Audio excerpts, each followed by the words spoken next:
जैन साथियों, स्वागत है आपका राम जी के चैनल पर एक कदम सफलता की ओर। तो दोस्तों चलिए समय को बर्बाद ना करते हुए अपनी क्लास को स्टार्ट करते हैं और देखते हैं आज की उत्तर प्रदेश के प्राचीन इतिहास को। दोस्तों जैसा कि आपको पता है दोस्तों, जी हमारी जो क्लास चल रही है उत्तर प्रदेश स्पेशल क्लास चल रही है और दोस्तों इसमें हम उत्तर प्रदेश के इतिहास को बेसिक से पढ़ते आ रहे हैं। अगर आपने दोस्तों आगे की 2 क्लास नहीं देखी तो उनको जरूर देखें, तब ये पार्ट देखें।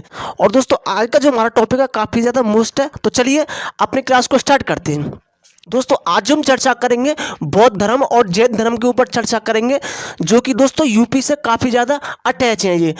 दोस्तों बौद्ध धर्म को जो हम पढ़ेंगे दोस्तों हम यूपी की दृष्टि से पढ़ेंगे कि हमारे लिए इसमें से क्या क्या मोस्ट है। अगर आपको पूरा मतलब बौद्ध धर्म पढ़ना है तो वो हम हिस्ट्री में पढ़ेंगे। क्लियर दोस्तों, तो यहाँ पर हम उत्तर प्रदेश को ध्यान में रख के पढ़ेंगे। तो दोस्तों जैसा कि आपको पता है बौद्ध धर्म के जो संस्थापक थे वो कौन थे? महात्मा बुद्ध थे, जिनके बचपन का नाम क्या था? सिद्धार्थ था। क्लियर दोस्तों, इनकी माता का नाम क्या था? महामाया था। और इनके पिता कौन थे? शुद्धोधन थे, जो कि शाक्य कुल के थे। क्लियर जी दोस्तों, काफी मतलब महत्वपूर्ण जो क्वेश्चन बनते रहते हैं एग्जाम में, तो यहाँ पर जी मैंने डाल दी। नेक्स्ट दोस्तों, इनकी जो माता थी महामाया, तो वो बुद्ध के जन्म देने के 1 सप्ताह बाद उनकी मृत्यु हो जाती है। तो फिर इनका जो लालन पालन, इनका जो पालन पोषण किया था वो इनकी मौसी थी प्रजापति गौतमी। क्लियर दोस्तों, प्रजापति गौतमी इनकी मौसी ने इनको पाला था। क्लियर दोस्तों, अब इनके बारे में संपूर्ण चर्चा करते हैं। देखिए दोस्तों, महात्मा बुद्ध ने जो सर्वप्रथम उपदेश दिया था वो सारनाथ में दिया था। क्लियर, काफी मोस्ट है और जो पूछता रहता है क्लियर एग्जाम में। महात्मा बुद्ध का प्रथम उपदेश कहाँ दिया गया था? सारनाथ। ये कहाँ पर है? वाराणसी में।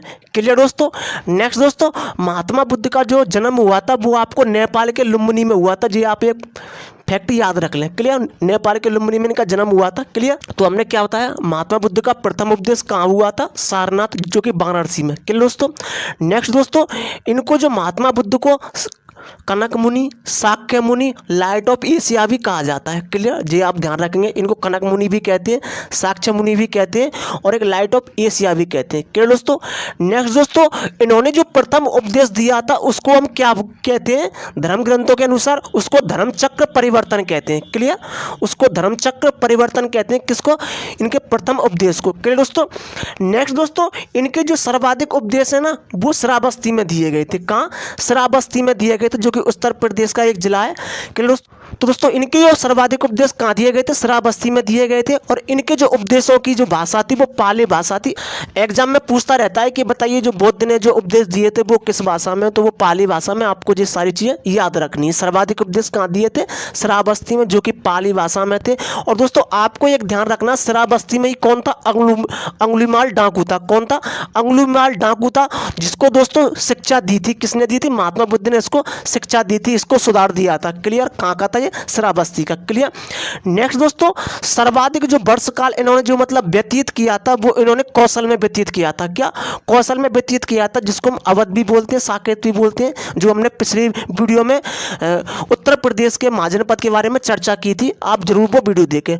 तो इन्होंने सर्वाधिक जो वर्ष काल यानी कि समय व्यतीत किया था वो कहाँ पर किया था? कौशल महाजनपद में। क्लियर, जो कहाँ है? अवध में। क्लियर दोस्तों, नेक्स्ट दोस्तों एक चीज और ध्यान रखें, इनका जो जन्म है ना, इनका जो जन्म और इनकी जो मृत्यु हुई थी और ज्ञान प्राप्ति हुई थी वो वैशाख पूर्णिमा के दिन हुई थी। क्लियर, ये काफ़ी मोस्ट है कि दोस्तों बुद्ध को जो मतलब इनकी मृत्यु हुई, इनकी जन्म जो हुआ और इनका जो मतलब ज्ञान प्राप्त हुआ था वो वैशाख पूर्णिमा के दिन हुआ था। क्लियर दोस्तों, अब दोस्तों वैशाख पूर्णिमा के दिन हुआ था तो हम इसको क्या बोलते हैं? बुद्ध पूर्णिमा भी इसको बोला जाता है, इसी कारण। क्लियर, बुद्ध पूर्णिमा भी इसको बोला जाता है, वैशाख पूर्णिमा को। क्लियर दोस्तों, नेक्स्ट दोस्तों, इनकी जो मृत्यु हुई थी वो दोस्तों मल्लमा जनपद की राजधानी क्या थी? कुशीनगर में हुई थी। कहाँ पर? कुशीनगर में हुई थी। जो कहाँ थी?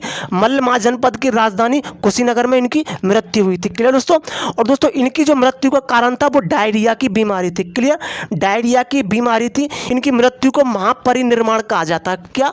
महापरिनिर्वाण इनकी मृत्यु को कहा जाता है।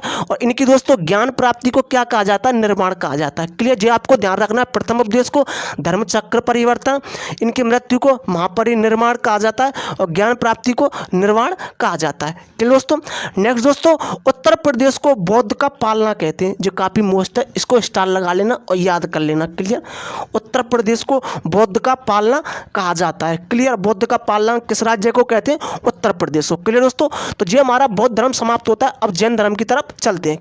जैन धर्म, देखिए दोस्तों, जैन धर्म का दोस्तों जो यूपी में जो प्रमुख केंद्र था वो कौन था? मथुरा। क्लियर। मथुरा जो था, यानी कि कृष्ण की जो जन्मभूमि है, कृष्ण की जो जन्मभूमि है वो मथुरा यूपी का एक जिला है। जो क्या था? जैन धर्म का प्रमुख केंद्र था। क्लियर। तो जैन धर्म का प्रमुख केंद्र कौन था? मथुरा। क्लियर। मथुरा नगरी। क्लियर दोस्तों। नेक्स्ट दोस्तों, जैसा कि आपको पता है जैन धर्म में कितने तीर्थंकर हुए थे? 24 तीर्थंकर हुए थे। क्लियर। 24 हुए थे। क्लियर। तीर्थंकर के दोस्तों। नेक्स्ट दोस्तों, इस 24 में से दोस्तों जो 5 जो तीर्थंकर का जन्म है वो कहाँ पर हुआ है? अयोध्या में हुआ है। क्लियर। जो काफ़ी चीज़ें अब इस पर चर्चा करेंगे हम। देखिए 24 में से 5 का जो जन्म हुआ है तीर्थंकर का वो कहाँ पर हुआ है? अयोध्या में। अब कौन कौन से? देखिए प्रथम तीर्थंकर है, उनका नाम क्या है? ऋषभदेव। क्या है? ऋषभदेव। फिर आते हैं दूसरे नंबर के आते हैं, उनका नाम क्या है? अजीतनाथ। क्लियर। जो अयोध्या में इनका जन्म हुआ है। क्लियर। और चौथे नंबर के जो आते हैं वो कौन है? अभिनंदन नाथ।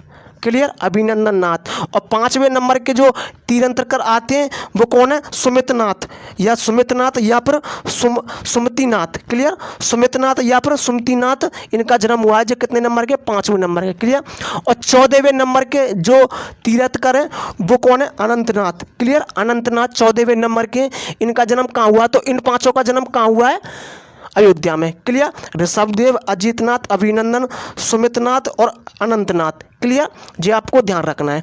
नेक्स्ट दोस्तों, इनमें से एक जो तीर्थंकर है, क्या 5 का जन्म तो 24 में से 5 का कहाँ हुआ? अयोध्या। और एक का जो जन्म हुआ है वो कहाँ पर हुआ है? कौशाम्बी में। कहाँ हुआ है? कौशाम्बी में जन्म हुआ है। जो कि दोस्तों कौन से नंबर के हैं? वो दोस्तों 6वें नंबर के हैं और उनका नाम क्या है? पद्म प्रभु। क्या है? पद्म प्रभु उनका नाम है। क्लियर दोस्तों। पद्म प्रभु उनका नाम है, जो कि 6ठे नंबर के हैं और कौशाम्बी में इनका जन्म हुआ। क्लियर। और एक का जन्म कहाँ हुआ? श्रावस्ती में हुआ है। एक और है, उनका जन्म कहाँ हुआ? श्रावस्ती में, जो कि 3रे नंबर के तीर्थंकर है और जो उनका नाम क्या है? संभवनाथ। क्या है? संभवनाथ उनका नाम है। क्लियर दोस्तों। श्रावस्ती में एक का जन्म हुआ है और एक का कहाँ हुआ? कौशाम्बी में। जो आपको ध्यान रखना है। नेक्स्ट दोस्तों, 2 का जन्म कहाँ हुआ? वाराणसी में हुआ है। क्लियर। 2 जो तीर्थंकर हैं उनका जन्म कहाँ हुआ? वाराणसी में। एक तो 7वें नंबर के और एक 23वें नंबर के। 7वें नंबर के कौन है? सुपार्श्वनाथ। कौन है? सुपार्श्वनाथ का जन्म हुआ है वाराणसी में, जो कि 7वें नंबर के। और 23वें जो तीर्थंकर है पार्श्वनाथ का जन्म कहाँ हुआ है? दोस्तों वाराणसी में। जो काफ़ी मोस्ट है, इनको याद रखना, इनके बारे में फैक्ट बनते हैं। क्लियर। 23वें नंबर के। देखिए दोस्तों, जो वाराणसी के अश्वसेन नाम के इक्ष्वाकु वंशीय राजा के यहाँ पर इन्होंने जन्म लिया था। क्या? वाराणसी के अश्वसेन नाम के राजा थे, जो कि इक्ष्वाकु वंशीय राजा के यहाँ पर जन्म हुआ था। और इनकी माता का नाम क्या था? बामा था। क्लियर। बामा था। क्लियर दोस्तों। इनसे दोस्तों एक काफ़ी मोस्ट एक फैक्ट पूछता है कि दोस्तों जो पार्श्वनाथ है वो झारखंड के सम्मेद शिखर पर इनको ज्ञान की प्राप्ति हुई थी। क्या? झारखंड के सम्मेद शिखर पर्वत पर इनको ज्ञान की प्राप्ति हुई थी, जिस कारण दोस्तों वो सम्मेद शिखर है ना, उसका नाम ही क्या पड़ गया? पारस की चोटी। क्या? पारसनाथ की चोटी उसका नाम पड़ गया। क्लियर दोस्तों। तो दोस्तों ये था बौद्ध धर्म और जैन धर्म के बारे में। यहाँ से जो काफ़ी सारे क्वेश्चन बनते हैं। अब इससे बारे में जो चर्चा है वो अब नेक्स्ट वीडियो में करेंगे। आई होप दोस्तों आपको ये क्लास काफ़ी ज़्यादा अच्छी लगेगी। मिलते हैं दोस्तों में ऐसी नई वीडियो में नए टॉपिक के साथ। जय हिंद।